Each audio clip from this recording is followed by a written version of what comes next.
జై శ్రీమన్నారాయణ. మీ శ్రీవారదాసుడు. చాలామంది నన్ను కామెంట్లలో సుందరాకాండ పారాయణం గురించి వివరంగా చెప్పండి అని ఎంతోమంది అడగడం జరుగుతున్నది.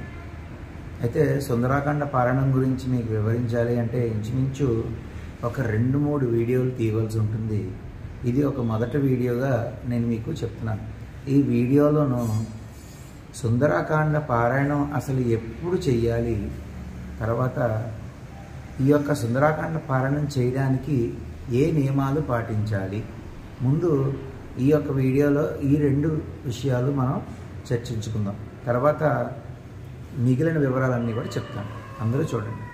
అయితే సుందరాకాండ పారాయణ చేయవలసిన కాలం అంటే మీకు బాగా అనుకూలించే కాలం ఏంటి, ఏ సమయంలో ఆచరించాలి అంటే లగ్నాలు తీసుకున్నట్లయితే కనుక ఉదాహరణకి వృశ్చిక లగ్నం అంటే ఈ లగ్నం చాలా విశేషమైన లగ్నం అన్నమాట.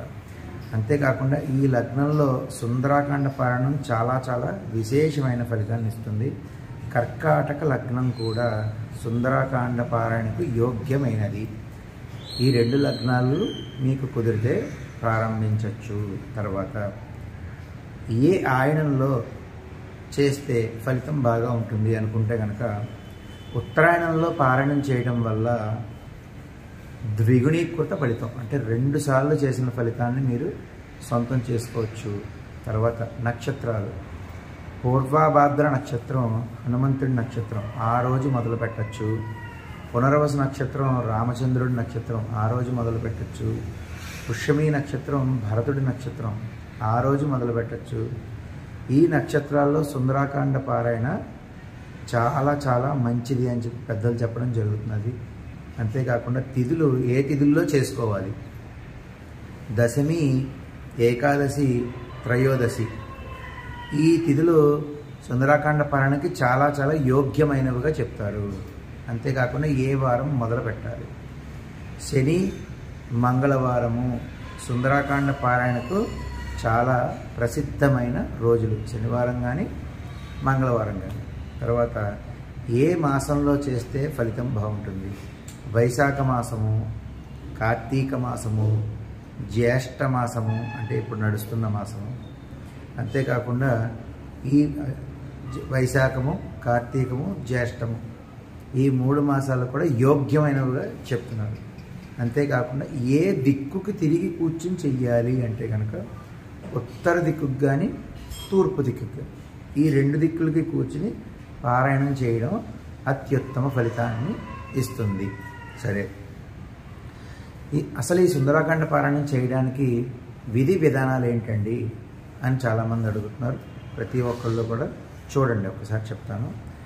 మీ పూజా మందిరంలోనూ సింధూరం రంగు వస్త్రం ఒకటి పరచండి, అంటే కాషాయం వస్త్రం అయినా పర్వాలేదు, అదొకటి పరచండి. దానిపై గాల్లో ఎగురుతున్నటువంటి ఆంజనేయ స్వామి ఫోటో ఒకటి తీసుకోండి, చిన్న ఫోటో అయినా పర్లేదు, దాని మీద ఆ ఫోటోని ఉంచాలన్నమాట. ఆ తర్వాత ఒంటి మీద కాషాయ వస్త్రం అంటే సింధూర వస్త్రం ధరించి పారాయణం చేయడం చాలా మంచిది, అలాగే చెయ్యాలి, గుర్తుపెట్టుకోండి. నెక్స్ట్, నుదుటన సింధూరం తప్పక ధరించి ఉండాలి. సుందరాకాండ పారాయణం ఏ రోజుకు ఆ రోజు చేసిన తర్వాత ఖచ్చితంగా హనుమాన్ చాలీస తప్పనిసరిగా ఒక్కసారైనా చదవాలి, పారాయణం చేయాలి, గుర్తుపెట్టుకోండి.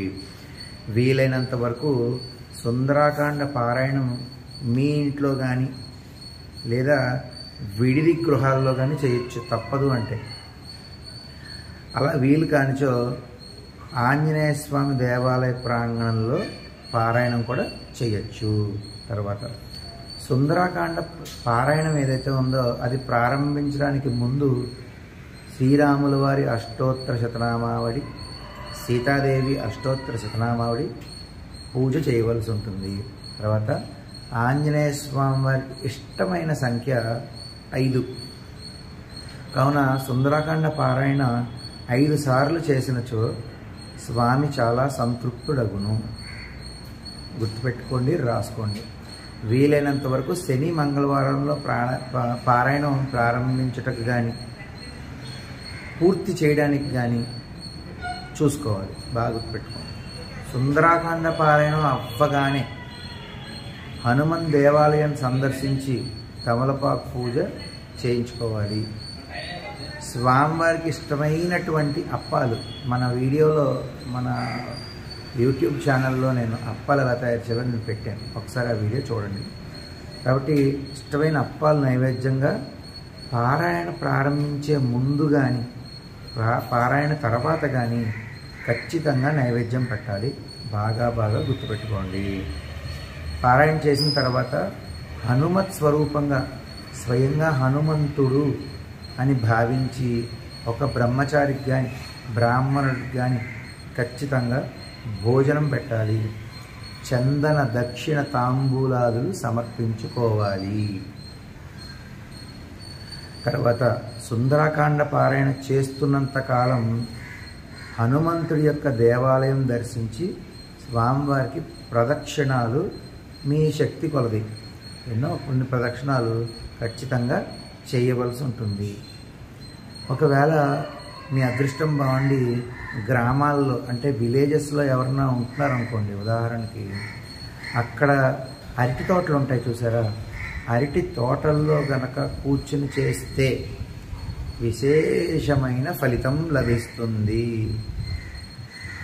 శనివారము పూర్వభాద్ర నక్షత్రం రోజు కానీ ఈ రెండు కలిసిన రోజు అదృష్టం కొద్దీ వస్తే అలా కానీ మంగళవారము పూర్వభాద్ర నక్షత్రం కానీ ప్రారంభిస్తే మాత్రం ఇంకా మంచి ఫలితాలు వస్తాయి. మనం చెయ్యాలనుకుంటే కొంచెం ఆ రెండు కలిసిన రోజుని గురించి ఎదురు చూడాలి, తప్పదు. ఒక సత్సంకల్పం అంటే ఒక మంచి సంకల్పం వరకు సుందరకాండ పారాయణ మాత్రం 5 సార్లు చేస్తే ఖచ్చితంగా ఏదైతే మీరు అనుకున్నారో ఆ ఫలితం వచ్చి తీరుతుంది అనడంలో సందేహం లేదు.